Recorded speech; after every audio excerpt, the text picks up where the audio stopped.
joystick doesn't work, the keyboard doesn't work, and the game doesn't work. I've never played such a beautiful game like Congo-Bongo on disc for the Commodore 64 C64, which can't nail down the mechanics to create the pursuit in a jungle, where some gorilla or monkey or whatever is waiting for an explorer to come on over and tickle his feet with a feather. Comedy like this can be pretty well stupid. While using the keyboard, I had to keep on tapping a key to move anywhere. I imagine if you were playing Super Mario Brothers for the Nintendo Entertainment System and you had to keep tapping the direction pad to move, that'd be pretty irritating, wouldn't it? Music and visuals are terrific but wasted. My joystick controls keep on mysteriously pausing the game during my jungle exploration, and my guy could hardly move. Not only that, when I use the keyboard, I can hold down Shift and hit the key repeatedly and go flying over the whole course, over water and land, and launch myself right into the gorilla and thus prevent the challenge. Did Sega and anyone there test Congo-Bongo on the Commodore 64 enough to make sure no one can actually cheat in the game? Or did their eyes fall off from so much of looking at the graphics that they forgot to make some sense in this gameplay? It's funny how I can launch my Explorer off the entire TV screen. Maybe this game is just another example of how good graphics don't necessarily make for an automatic game. The YouTube video I found for Congo-Bongo has little following. In fact, very few people remembered the C64 game enough to actually search it up on the internet. Sega's work in this case had been a total failure. I'm like, man, how did he do that? He flew the entire mountain of land. He must be Superman or something. Nice visuals do hit the screen, though particulars include the watery shadows of a hippo near the currents of a body of water along the edges of jointed platforms, although the dimensions become split between voids and verified spaces. Now, I don't want to be too rude.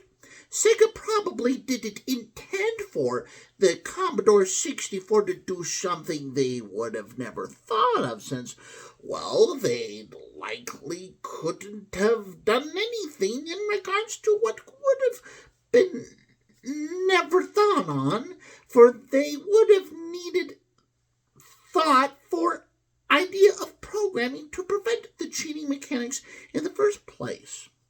Seriously, by holding the shift and a key, you can jump on land, water, and even the invisible places outside of the TV screen. Collision detection is very iffy. 3D and 2D appear to meld into one concept, a jungle exploration set up in diagonals. Trust me when I say that the music is haunting, very creepy. It's like the whole world can cave in on the poor explorer who must tickle a gorilla's foot. Awkward controls may make this Congo-Bongo original, however. The gameplay due to cheating mechanics is totally cancelled out towards a deep vacuum of space along 2D and 3D diagonals, which won't cut the cheese unless the player is very daring and naughty. And of course, Congo-Bongo encourages daring and naughty behavior and tickling a gorilla's foot. How could any sane person not cheat in this program? It's just asking for trouble.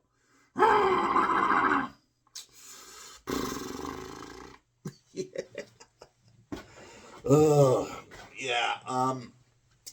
Uh, my short message to interpret my voice acting there is that Congo-Bongo for the Commodore 64 was basically a foul program where it was like if you figured out how to use the keyboard on the Commodore 64 computer, your character or explorer could jump all over the land, including on the gorilla himself, and like the collision detection was broken, um, and hey, I had like really, I have really good Commodore 64 equipment, so I don't see where this is exactly an issue. It is possible that maybe something could have infected the disc. I have noticed that there are certain Commodore 64 games in my collection that do on the floppy disks tend to bug out or have some kind of a weird 1980s computer caution. There was a lot of that going on because there are people who are basically trying to be too cheap on the company behind the Commodore 64, and they were trying to copy too many games instead of paying for them, and I think that led to a lot of trouble because often you cannot really just copy a game. Maybe if it's something like River Raid on the Commodore 64, that's easier. But if it's like some kind of big, massive, innovative Frogger program for the Commodore 64, it's likely to be out of splits with quirky disorder of the keyboard.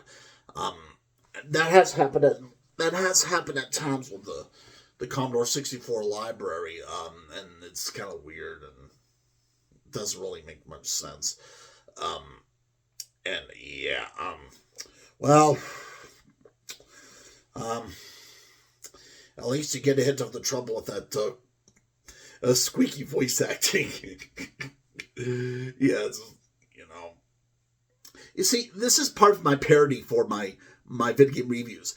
I read my reviews as if like I'm a cartoon character actually reading the review, or at least like some kind of famous sort of sounding person, or at least a really distinct voice actor or whatever, reading the review as if like the review is like itself a commercial or a TV show or something.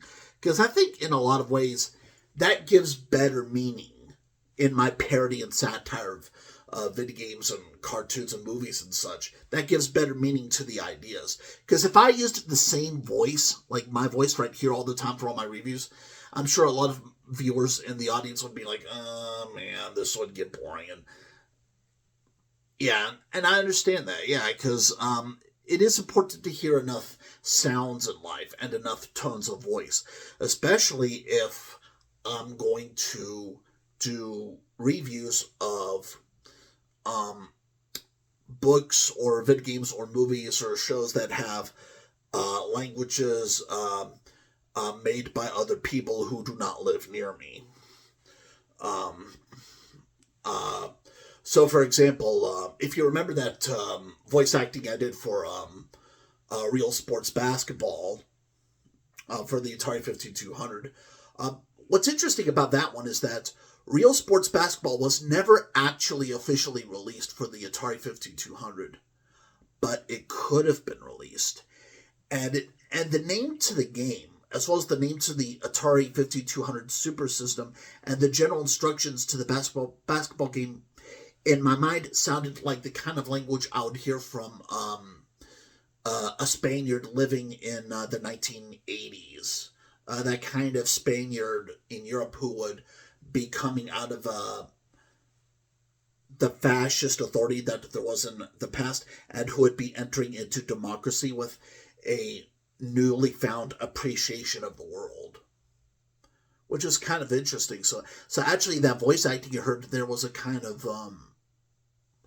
coarse and sort of romantic sort of sway of the breeze to his knowledge of the ocean and land and sports.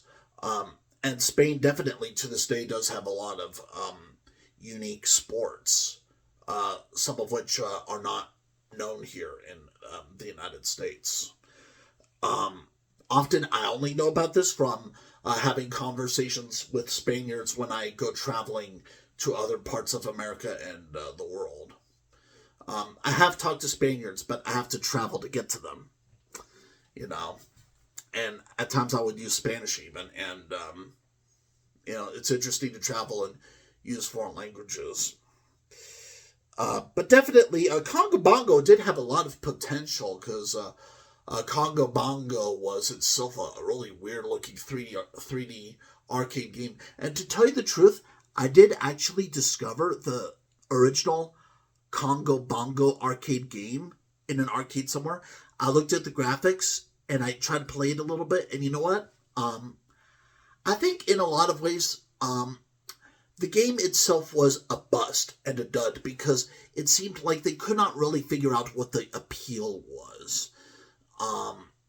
Like, it would maybe have too much reliance on the monkey joke or the jungle joke or the 3D joke.